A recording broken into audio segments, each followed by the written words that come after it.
kalau hipokampusnya terganggu atau rusak, tadi dia bilang bisa menimbulkan lambat berpikir. Karena sistem limbik tadi mengatur apa? Emosi, sikap, behavior, perilaku, tingkah laku. Nah, gitu ya. Nah, makanya itu saling bisa gangguan bicara dan bahasa, Dok. Nah, tadi termasuk Wernicke tadi juga memori ya, sensorik terkait memori. Pernah mendengar ibu saya dulu ngajari saya ini huruf A.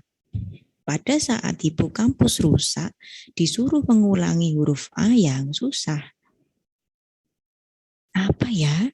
Dia mencoba mengingat-ingat. Akhirnya ya, untuk proses komunikasi bicara dan bahasa otomatis akan terganggu.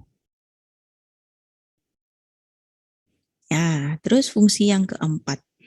Bagaimana manusia itu punya siklus tidur dan jaga kok ini apa namanya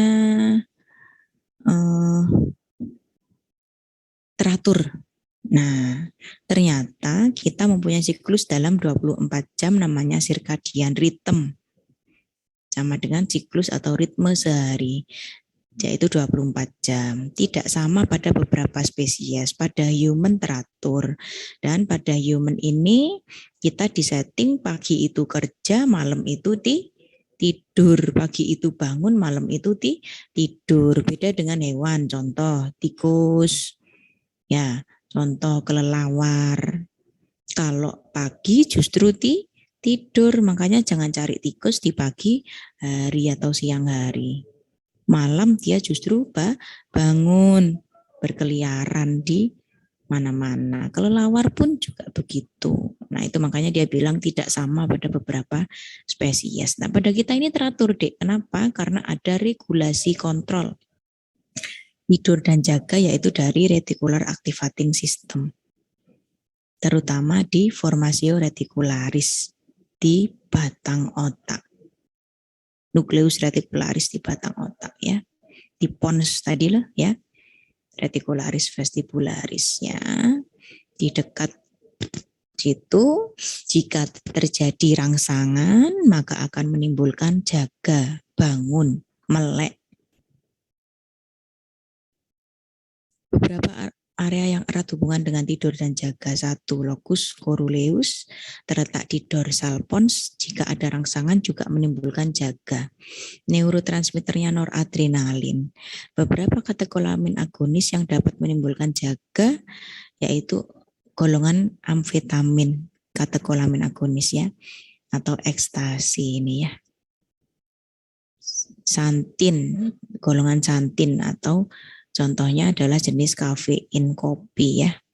Nah, ekstasi dan kopi ini kalau dikonsumsi bisa menimbulkan melek terus-terusan tanpa rasakan ngantuk ya.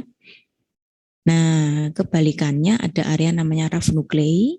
Jika terdapat rangsangan, di sana akan terjadi natural sleep atau tidur alami. Neurotransmitternya serotonin yang mayor ya. Nah, ya, jika terjadi rangsangan akan tidur alami. Kayak gitu ya. Kayaknya sudah, nanti spinal cord ini sebentar. Ya. Spinal cord ini masuk siapa ya? Sensori. Iya, masuk saya ya, medula spinalis ya. Sistem saraf pusat ya. Pelan-pelan lagi ya.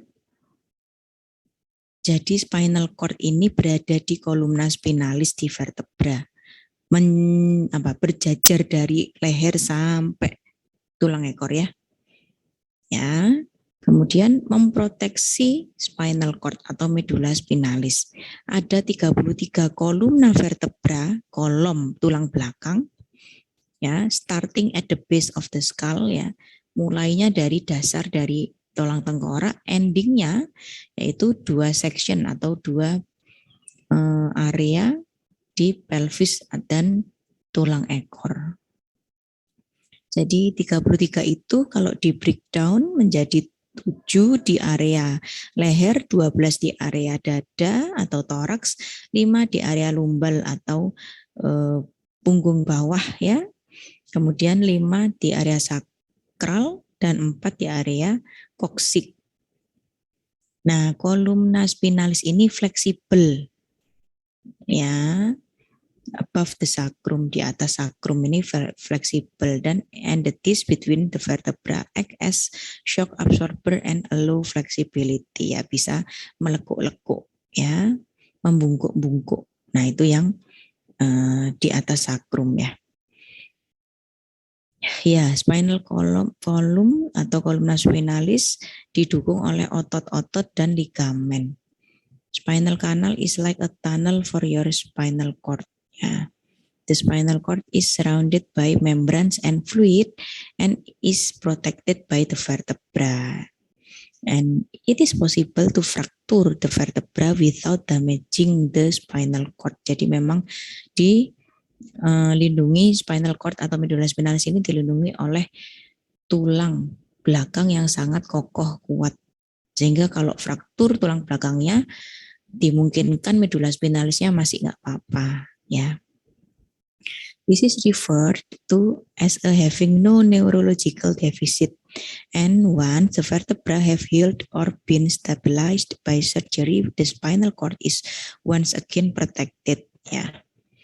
However, if spinal cord is damaged, walaupun nanti spinal cord-nya rusak, it will have some degree of neurological deficit. Ada derajat-derajatnya, nggak langsung yang berat. It is also possible to have spinal cord damage without fracturing vertebra. Juga possible, juga dimungkinkan apabila rusak spinal cord atau medulla spinalisnya tanpa patah tulang vertebra, patah tulang belakang ya.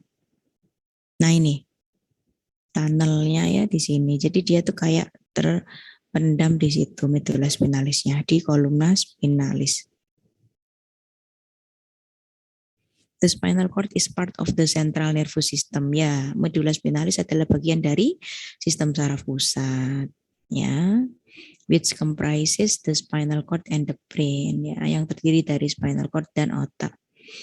It transmits message to and from the brain. It has involuntary function seperti mengontrol tekanan darah, suhu tubuh, ya, pernafasan, seperti, dan dia juga bisa mengontrol gerakan yang disadari. Konsistensinya lunak, ya, panjangnya 50 cm kira-kira dan memanjang dari batang atau dari lanjutan dari medulla oblongata sampai ke punggung bawah. Nah, ini Dek. Nah, tadi kan ada 33 kolumna vertebralisnya, tapi kalau medulla spinalisnya itu bisa keluar sebagai cabang-cabang, yaitu nervus spinalis namanya. Ya, the spinal cord is a bundle of spinal nerves wrapped together. Jadi medulla spinalis itu kumpulan dari nervus spinalis yang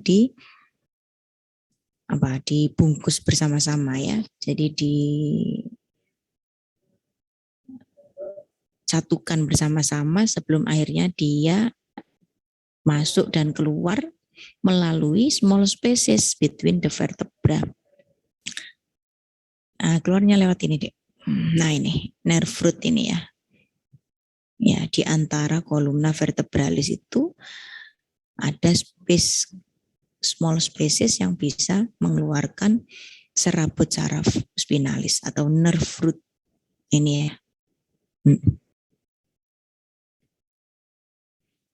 The blood vessel which carry oxygen to the spinal cord also use these spaces ya. Jadi di sini juga bisa keluar pembuluh darah. It has 8 pairs of cervical nerves. Jadi tadi kolumna vertebralis di area leher tadi kan ada 7. Nah, tapi nervus spinalis ya, nervus spinalis setinggi cervicalis leher itu ada 8 pasang. Nah,